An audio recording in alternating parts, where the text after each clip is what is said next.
Hi everyone, in today's video I will show you how you can paint two different animals based on a circle, and I would love to see your own creations and what kind of animals you can think about with this technique.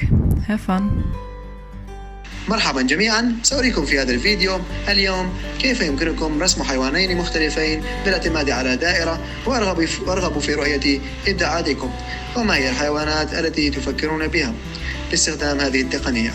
استمتعوا. سلام به همگی.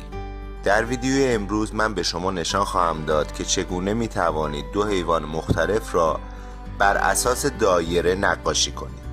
من خیلی دوست دارم که خلاقیت‌های شما را ببینم و اینکه با این تکنیک به چه نوع حیواناتی برای کشیدن می شود فکر کرد.